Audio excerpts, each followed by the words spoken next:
Hello and welcome to Money Matters TV. My name's Dave Emery. I'm from the Marshall Financial Group, and we have a really good show tonight. I'd like to introduce my co-host, Steve Suib. Good to see you, Steve. How are you, Dave? Good to see you. Yeah. So, Steve, tell me a little bit about what you do. Dave, I'm a financial advisor. I'm a financial planner. I'm based in King of Prussia, and I work with folks that are pretty much retired or soon to be retired. Mm-hmm. You know, maybe a couple months, a couple years away from retiring. But that's my focus. Wow, I'm sure there's a lot of people that, in that age group that you can help. And I'm sure it's getting even bigger. It's a ton of people. It's a ton of people. Yeah, all the baby boomers. That's great. Yeah. So, yeah, it's kind of similar. I get into some of that type of practice too. But a couple of the areas I help people with is college planning, and really that's kind of the forefront of retirement income planning. College planning. I mean, my son just graduated from college. My daughter is in her third year. So I know the expense of college, right, as do a lot of people. It's probably one of the biggest expenses any couple can go through. So I'm sure your services are well needed. Yeah. Well, I've heard that college planning is really the front door to retirement planning. So, shoot, if they can figure out ways to reduce the cost of college, they can come to you sooner to help with retirement. Definitely. Yeah. Yeah. Yeah. So, so how did you? I mean, how did you get into the college plan? I mean, how did you focus on that? Because it's such a niche. Yeah. Yeah, that's a great question. Well, kind of similar to you, I had two kids that were about ready to go to college. This was a number of years ago. And like many people, I hadn't fully, planned for college. What I find is few people really self-fund, can completely fund college. And I was determined to see if there was ways to reduce the cost of educating my kids and helping, from what I learned, I'm able to help other people with that too. Mm-hmm. Right. So. Right, great. Yeah. What are some of the biggest challenges do you think that parents have when it's time to send their kids to college? I mean, what are some of the biggest challenges that you run into? Yeah. There's many big pain points. I mean, the first one is the sticker price. Yeah. People start looking at colleges. The price in Pennsylvania for going to college is anywhere from $30,000 to $65,000. And that's a year. A year. Yeah. I think that's the first thing that people are shocked with is, my goodness, how am I ever going to pay for that for one child? And then on top of it, if you have multiple children, it just gets even worse. Combined with the fact that College Board does a study, and the average time to get a 4-year degree in the United States today is 6.2 years. Right. So that in and of itself just makes it so much more costly. Just drags it out, doesn't it? Absolutely. Yeah. So that's one of the big areas. The other big area is most people, it's kind of like, I kind of refer to it as getting on an airplane.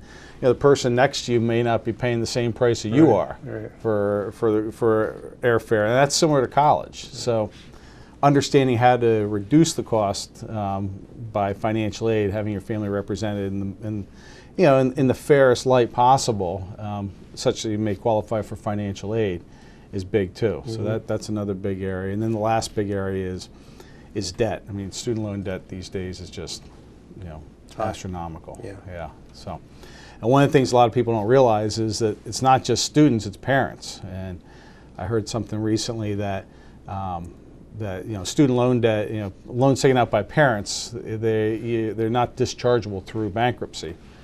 So I've heard there's some statistic there's like 100,000 people in this country that are on Social Security that are having their Social Security wages garnished to pay for student loans that they've taken out on behalf of some of their family members. How about that? Yeah. So yeah, it's big. So it's a scary thing. It is a scary thing. Yeah. So when you meet young couples that just started having kids, right?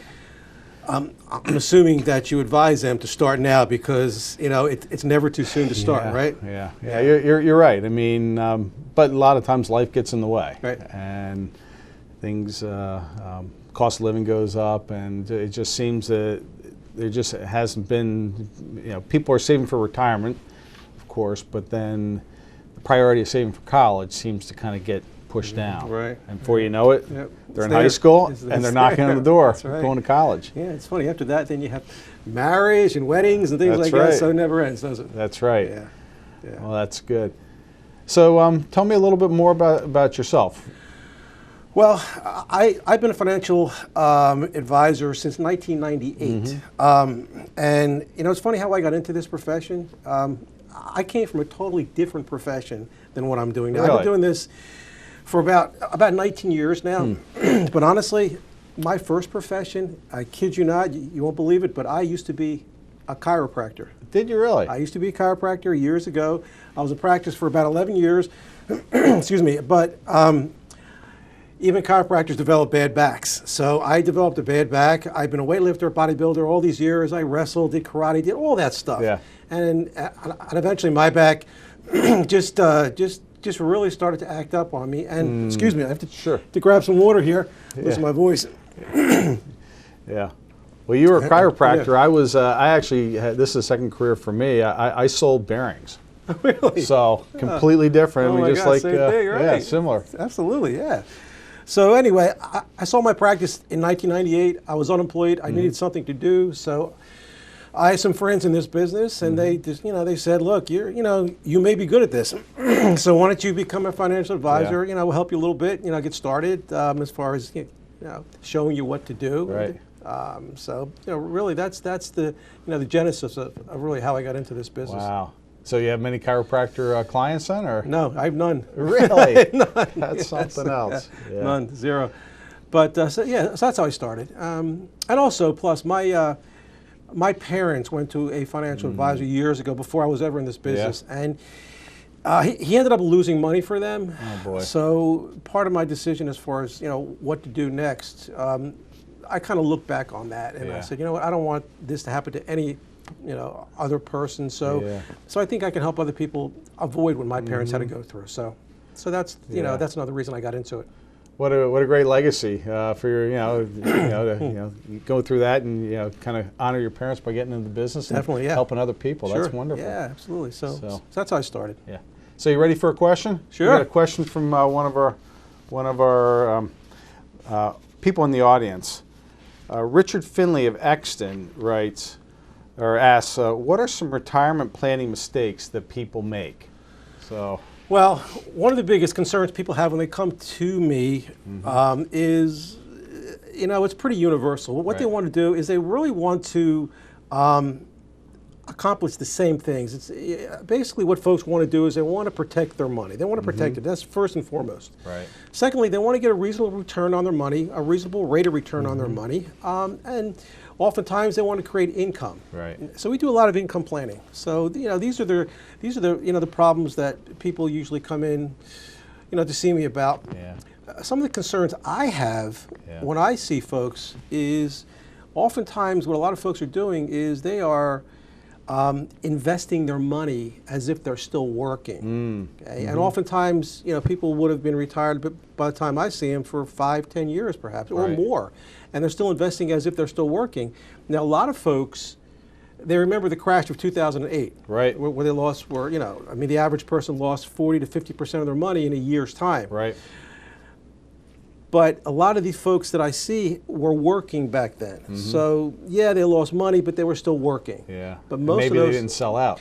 Right, they didn't sell out. Yeah. So it took them years to come back from that. Right.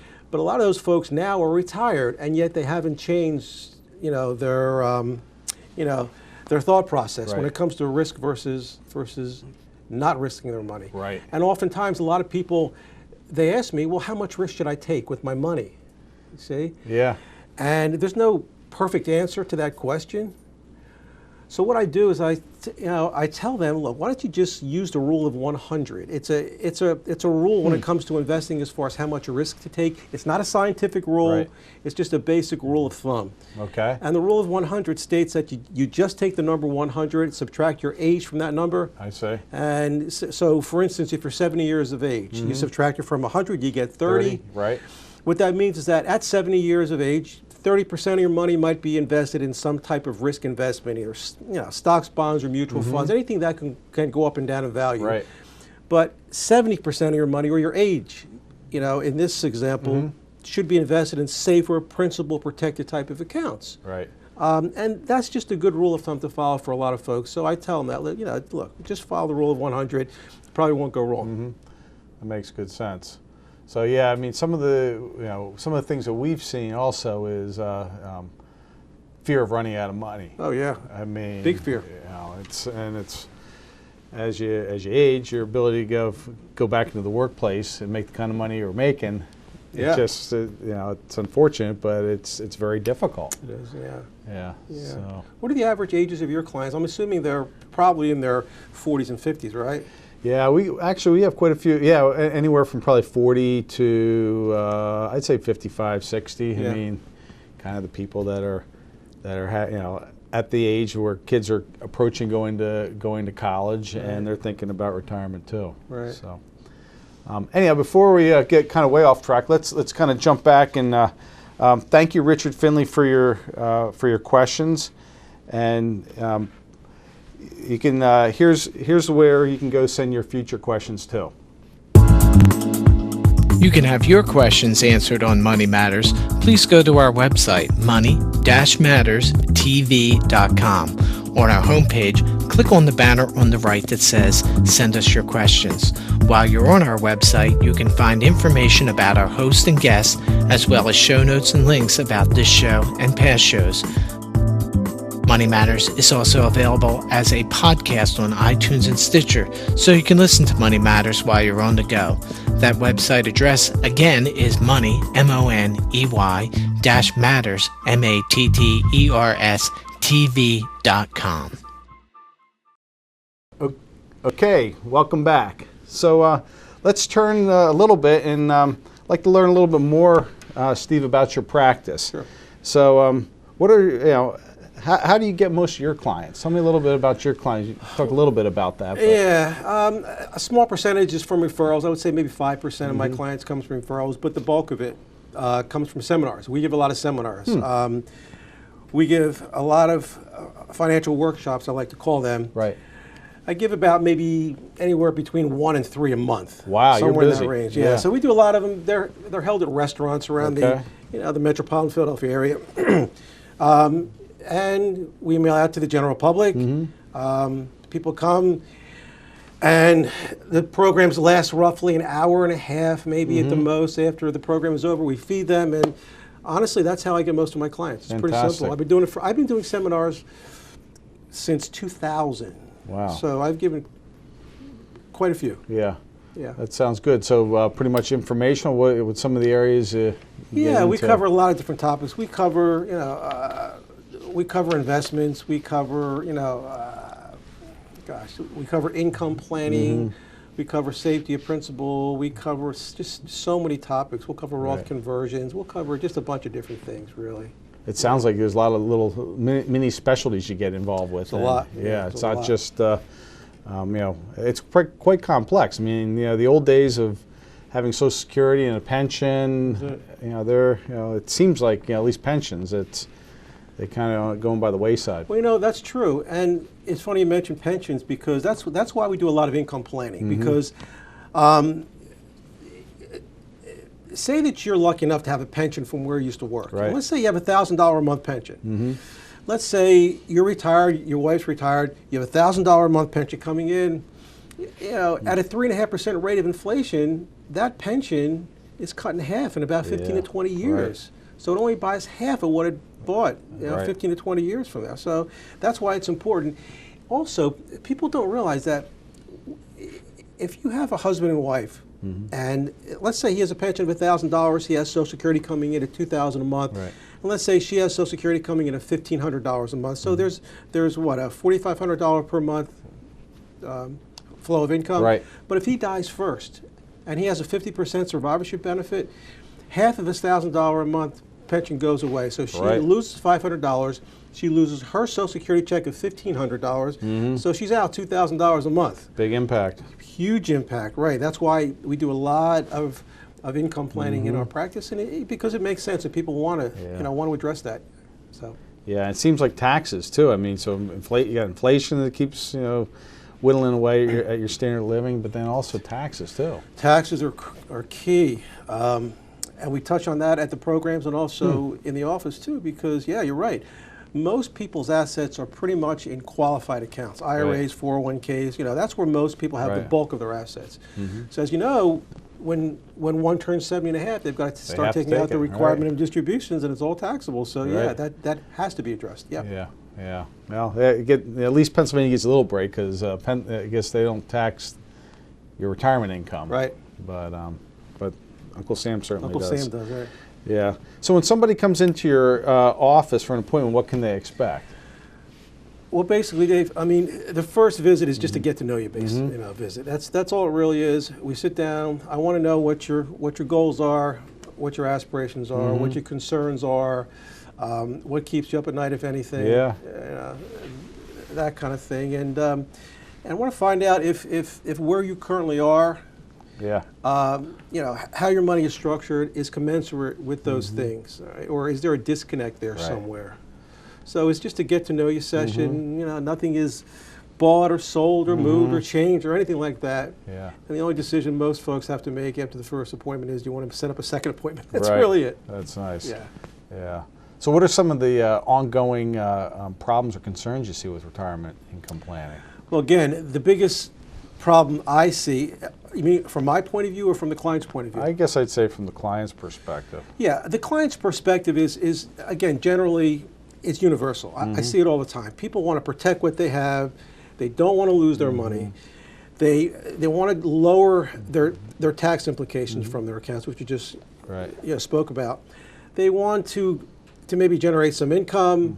They want to leave a legacy to their kids. So we discuss all these things, basically. So those are the main things that people have a concern about that I try to address in my seminar and also in the offices too.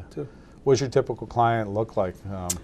My typical client profile is someone roughly between the age of 60 and 70. Okay. Now, I've got younger clients, I've got older clients, but about 60 to 70 is the age range for my typical client. Yeah, somewhere around there. Most are retired already, but not all. Okay, that sounds good. So if they're retired, so they've kind of tried that on a little bit before, so they've kind of understand a little bit about how to duplicate a paycheck. It sounds like. They do, but a lot of people, they're counting on Social Security. It's a big part of their income. Right. Most of the people that I meet with don't have a pension, or some do, of course. Right. So they're looking to make sure their money lasts their entire lives, to make sure their income lasts. You also have to keep up with inflation, because as you know, most pensions from a company do not have a cost of living rider on it. That's right. So they stay the same. So that's never a good thing. Yeah. So those are the main concerns I see for the clients. Yeah. I guess you've probably seen clients that thought they had enough to retire, and then they actually, after talking through it, find that they may not have enough. Right. And, right. Yeah, that makes it difficult. So how do you feel about the economy moving forward? Last year, I wasn't real bullish on the economy. Last year, I was pretty pessimistic, honestly. But I've kind of come around this year. I think with the new administration in, I think if President Trump does lower taxes, which I think he's going to do. Sounds like he wants to do it. Hopefully, it sounds like he wants to do it, certainly. So if he can do that, I think things will be a lot better than I thought about a year ago. Really, just look at the stock market. The stock market since the election has gone up dramatically since then. So that's another good sign, I think. Yeah, forward looking. That's right. So I'm a little more optimistic now than I was about a year ago, which is good. I'm glad to say that. Yeah, that's good. So kind of shifting gears a little bit. So I do some divorce work also as part of my practice.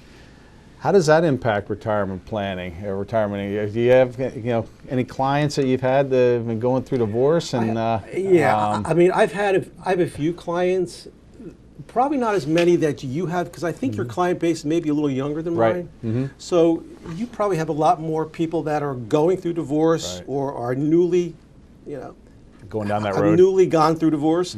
Most of my clients, there are some that are already divorced, but that's long in their past. Yeah. I don't think I have any active clients that are currently going through divorce right Okay. now. So I don't really. Yeah.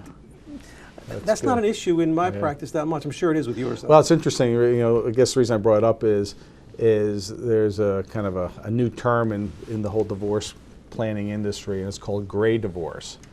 And what gray divorce is people that are over the age of 50 that are getting divorced. And it's the largest growing demographic in the divorcing population in the United States. It used to be something like 1 in 10 people over age 50 were getting divorced. Now it's 1 in 4. And 80% of the time it's initiated by the wife. And so I actually had a prospective client in my office who was 78 years old going through a divorce. Really? Wow. And that's what kind of prompted me. It's like, hey, we didn't get that deep into he was just exploring the whole thing on divorce financial planning. But I'm thinking to myself, gee, 78 years old, and I think his wife was 71. So that definitely would have had an impact on retirement income planning. Sure. But how does that affect? I mean, how does divorce affect college planning? Do you find that each spouse, kind of chips in Yeah. equally, or is it normally not equally? That's a great question. I don't know if we have enough time for the rest of the show to talk about that, but we might. So actually what I've found is doing college planning and divorce planning, that if you are separated or going through a divorce and you have a student that's applying for financial aid, there's a number of things you can do by just doing a little bit of planning to reduce the costs associated with educating your kids. Because the financial aid form, the federal financial aid form called FAFSA, they look at the entity that has primary custody of the child. So if you can structure it so that entity is the entity that makes less money, oftentimes, that can qualify you oftentimes for more financial aid money. So even just knowing that there's avenues to reduce the cost of college around your divorce can save families thousands of dollars. Yeah, I'm sure.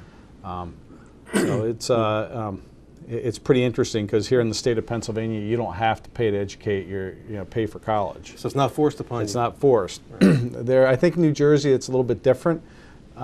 So it's there is some ownership that the parents are supposed to help, but PA you don't have to. So that certainly is an avenue to help people reduce the cost of educating their kids. Right. I'm not suggesting you go through a divorce, but if you can qualify for just knowing about it can help reduce the cost of college. Definitely, yeah, So, for sure.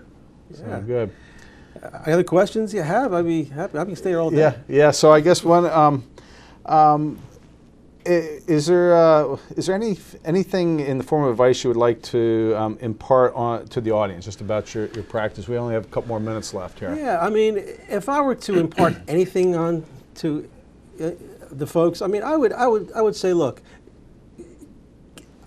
I'd say get a second opinion. That's probably the first thing I would say. Get a second opinion, because you'll never get a second opinion if you keep going back to the person who gave you the first opinion. That's true. Because you only have one set of eyes if you do that. So get a second opinion. So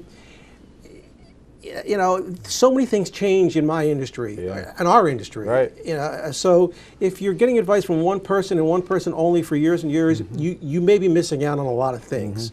You may be missing out on different strategies. You may be missing out on different products and different ways to improve your situation. So get a second opinion. And I think the last thing I would say probably is don't be nervous to make a change. Okay. If you're not happy with your portfolio, if you're not happy with your situation, if you're not happy with the fees you're paying, if you're not happy with the performance, if you're not happy with the service you're getting from your advisor, from your broker, don't be scared to make a change. Yeah. If change is in your best interest, then do it, because change is oftentimes good, really. Yeah. So don't be scared to make a change. You're not married to your broker or your advisor. You're married to your spouse, basically. That's true. Absolutely. Hope you are.